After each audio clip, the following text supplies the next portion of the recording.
안녕하세요. 아버님의 무리한 요구로 남편과 이혼까지 하게 된 30대 여성입니다. 남편은 저에게 잔인하다 너무하다 했지만 저도 어쩔 도리가 없었어요. 중간에서 남편이 자기 역할이라도 똑바로 해줬다면 이혼까지는 안 했을지도 모르겠지만 어쨌든 이제 다 지나간 이야기고 그럼에도 불구하고 제가 이렇게 이야기를 하는 건 드라마 같은 일이 누구에게나 일어날 수 있다는 걸 말하고 싶어서예요. 남편하고는 대학교에서 만났어요. 도서관에서 혼자 공부하고 있는 남편이 마음에 들어 제가 먼저 다가갔죠. 어디서 그런 용기가 났던 건지는 모르겠지만 성큼성큼 다가가 여자친구는 있냐? 없으면 전화번호 좀 달라 그랬어요. 그랬더니 남편이 대수롭지 않다는 듯 연락처를 주대요. 그리고 나중에서야 알게 된 게 당시 남편은 꽤나 인기가 좋았답니다. 그래서 저뿐만 아니라 다른 몇몇 여학생들도 먼저 전화번호를 물어본 적이 있었던 모양이더라고요. 그런데 저는 그런 줄도 모르고 남편도 저에게 관심이 있어 순순히 연락처를 준 줄 알았고 그래서 그때부터 한마디로 엄청 공을 들였어요. 연락도 자주 하고 잘 보이려고 이런저런 노력을 많이 했죠. 그리고 그 노력의 성과라고 해야 할지 사귀자는 말은 남편 입에서 먼저 나왔답니다. 대학교 4학년 말부터 연애를 시작했고 이후로 7년을 만났어요.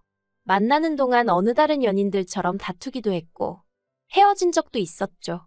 물론 다툼은 오래가지 않았고 헤어졌다가 일주일 만에 없던 일로 하기로 하고 그런 식이었지만요. 그래도 언젠가부터 결혼을 한다면 이 사람이랑 하겠구나 하는 확신 같은 게 있었어요. 비록 남편의 환경이 마음에 걸리긴 했지만 7년의 세월 동안 서로에게 믿음을 줬고 사랑하고 있었기에 어떤 고난과 시련이 닥치더라도 결국 다 극복해낼 수 있을 거라 믿었으니까요.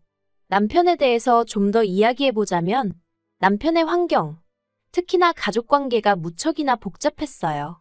이제 이혼했으니 저와는 남남인 사이고 그래서 제가 시시콜콜 이야기하는 게 옳은 일인 줄은 모르겠지만 어떻게 보면 남편과 제 갈등의 근원이기도 하니 조심스레 한번 이야기해 보겠습니다. 일단 남편의 어머님께서 남편을 임신하셨을 당시 아버님이 바람을 피셨답니다. 그리고 아버님의 불륜 상대도 임신을 했다대요. 그런데 아버님은 어머님과 남편이 아닌 상간녀와 그 사이에서 나올 자식을 택하셨고 그 길로 집을 나가셨답니다. 그리고 그 충격으로 어머님께선 남편을 낳고 얼마 지나지 않아 해선 안 되는 선택을 하셨는데 그래도 다행이었다고 해야 할지 남편의 처지를 딱하게 여긴 이모님 부부께서 남편을 거둬주셨대요. 남편을 입양하여 호적에 올리고 이후로 부모의 역할을 자처하신 거죠. 그리고 남편이 말하길 자기를 정말 사랑으로 정성스레 키워주셨다대요. 하지만 저희 친정에서는 남편의 이런 상황을 듣고는 결혼 상대는 아닌 것 같다고 하셨습니다. 저희 부모님은 소위 게임분들이시라고 믿어 의심치 않았었는데 막상 이게 제 일이라서 그런지 두 분 다 예상치 못한 반응을 보이셨죠. 특히 친정어머니께선 세상에 널리고 널린 게 남잔데 왜 그렇게 복잡한 사람을 만나느냐며 헤어졌으면 좋겠다 하셨습니다. 친정아버지의 반응도 별반 다르지 않았어요. 가족관계도 복잡한 데다가 이모님네가 먹고 사는 것도 빠듯하다면 결국 그쪽도 사람이니 저희 남편에게 바라는 게 생길 거고 그걸 하나둘 들어주다 보면 끝도 없어질 거라며 저더러 그런 걸 다 감당할 자신이 있냐 그런 식으로 말씀을 하셨거든요. 하지만 저는 그분들은 그럴 분들이 아니라며 저희 친정아버지의 반대를 반대했습니다.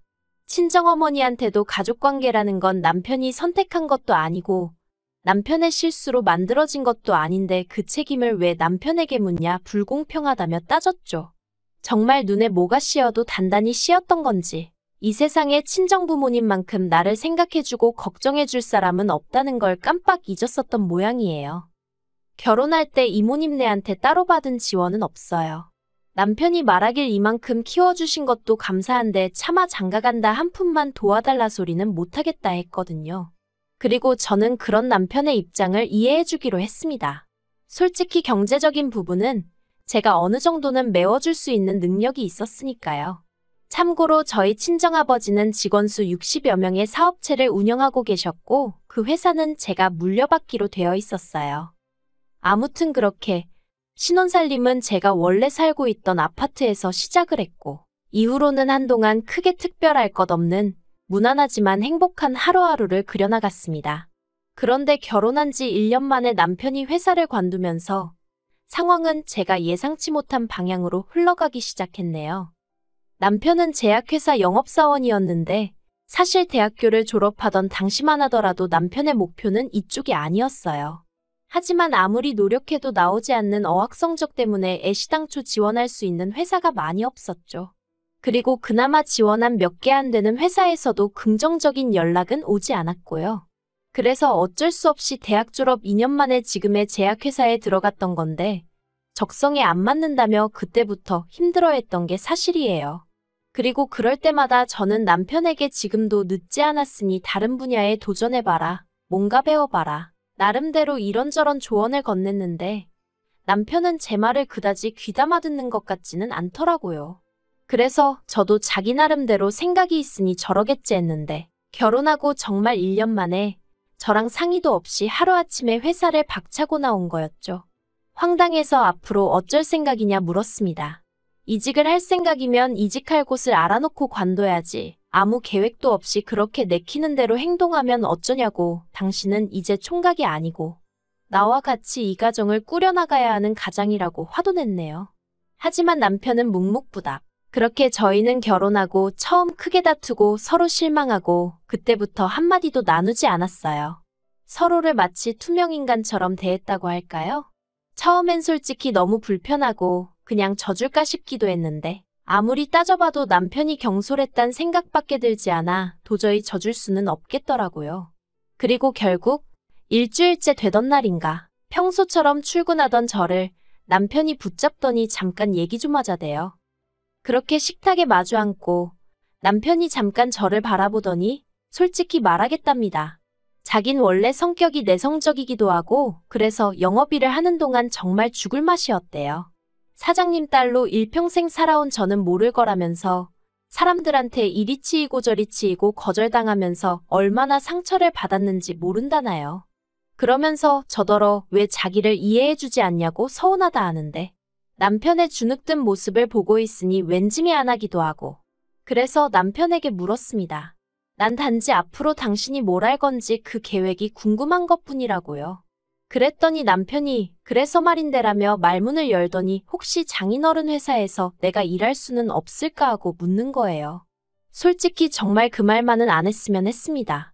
남편하고 한 회사를 다닌다는 거 그것도 제가 상사고 남편이 부하 직원으로 정말 내키지 않는 그림이었거든요. 물론 그렇다고 남편이 제 상사가 되는 것도 당연히 싫었고요. 우리가 아무리 부부라지만 각자의 영역이 필요하다 생각했기에 남편이 그간 힘들어하는 걸 알면서도 친정아버지 회사 이야기는 하지 않았던 건 다 그런 이유가 있어서였는데 답답하고 속상하고 마음이 복잡하대요. 하지만 남편이 이후로도 몇 번이나 어찌나 간곡하게 부탁을 하던지 저는 도무지 남편을 더는 모른 척할 수가 없었고 그래서 조심스레 친정아버지께 혹시 남편이 와서 일할 자리가 있을지 여쭙습니다.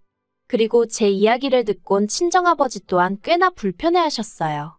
한 집안의 가장이란 사람이 혼자 어떻게든 방법을 찾으려고 해야지 와이프한테 징징거리는 게 말이나 되냐면서요. 그리고 저는 그런 친정아버지 앞에서 아무런 대꾸도 할 수 없었습니다. 솔직히 저도 같은 마음이었으니까요. 하지만 그래도 결국 친정아버지가 한 자리 마련해 주셨어요. 대신 다른 직원들하고 똑같이 바닥부터 올라오라고 다른 직원들하고 마찬가지로 일 못하고 성과 안 나오면 바로 해고하겠다는 말씀과 함께 말이죠. 그리고 그나마 다행히도 남편은 회사 내에서 크고 작은 구설수에 오르내리는 일 없이 묵묵히 맡은 바를 잘 해내주었습니다. 그래서 언젠가부턴 저도 언젠가 아버지께 완전히 회사를 물려받으면 남편과 함께 사업을 키워봐야겠다 하는 나름의 청사진도 그리게 되대요.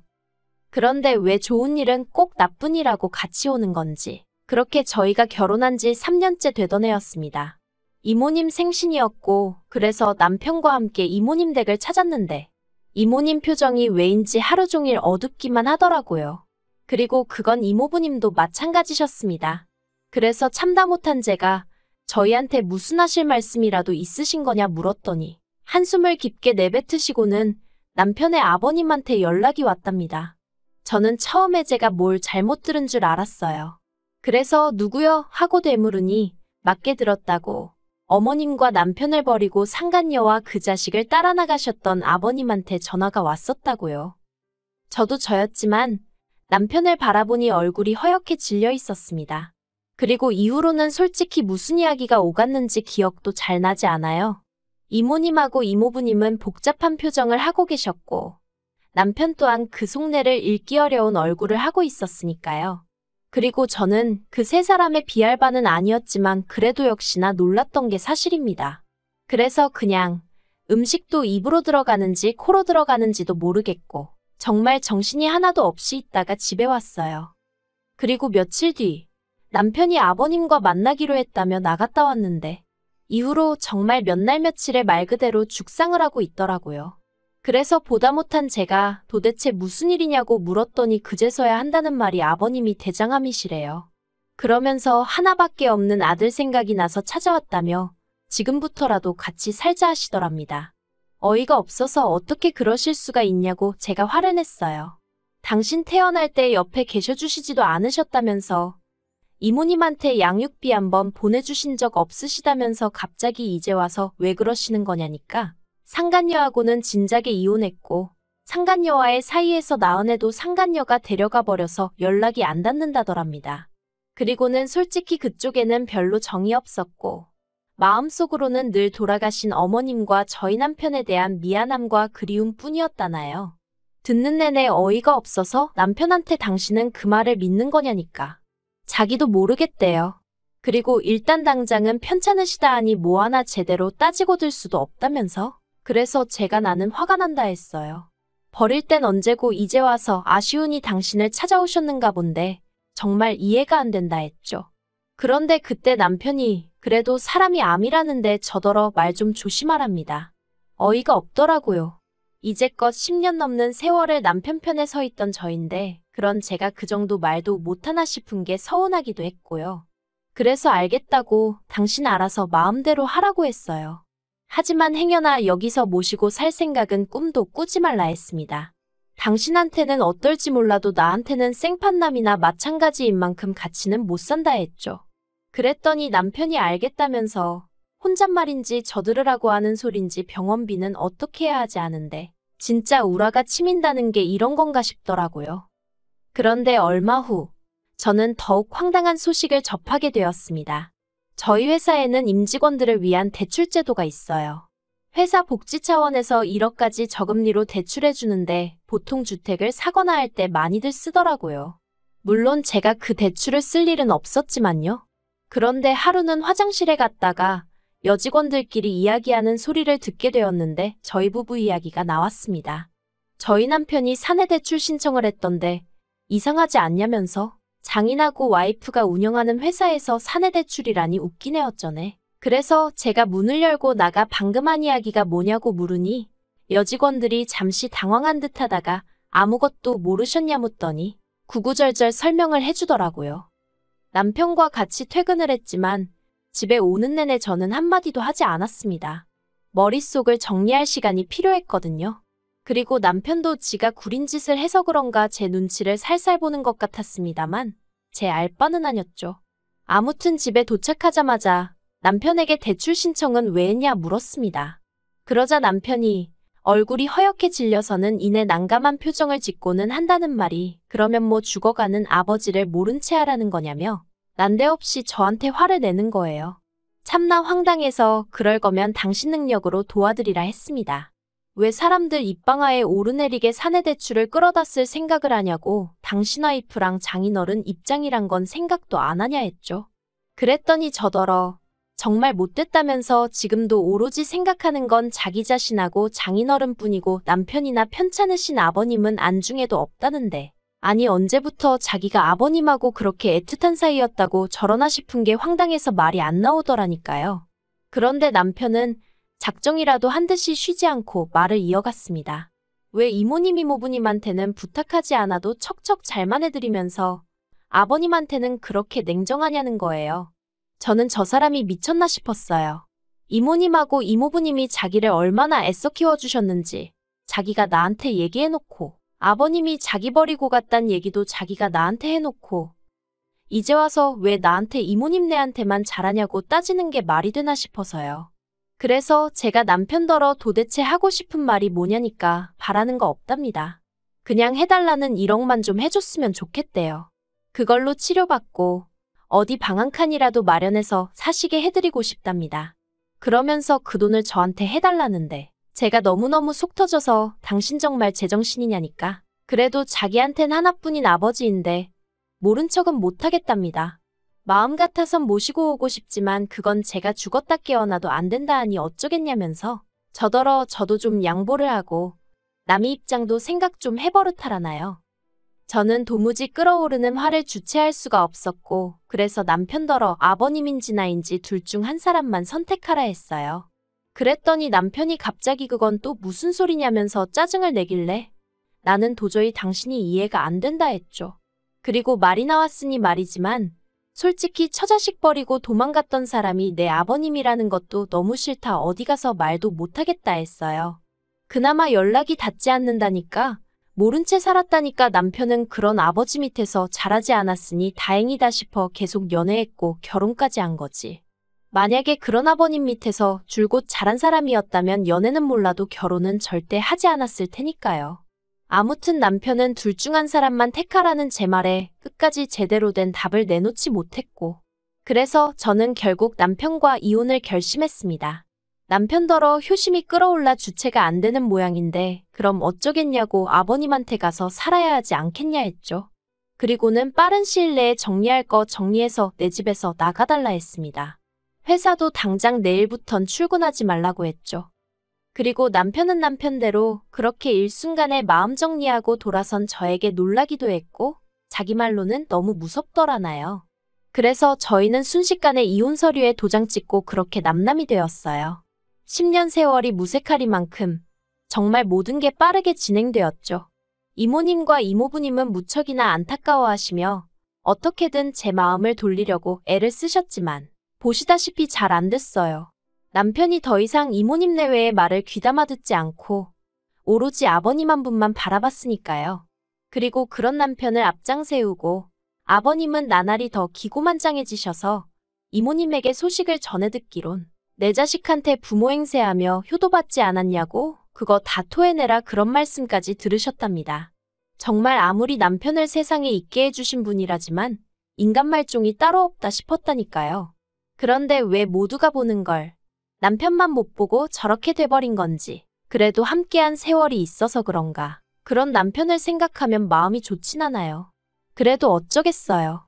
이제 다 끝난 사이인걸. 그저 아버님한테 너무 뜯기지만 않으면 다행이겠다 싶네요.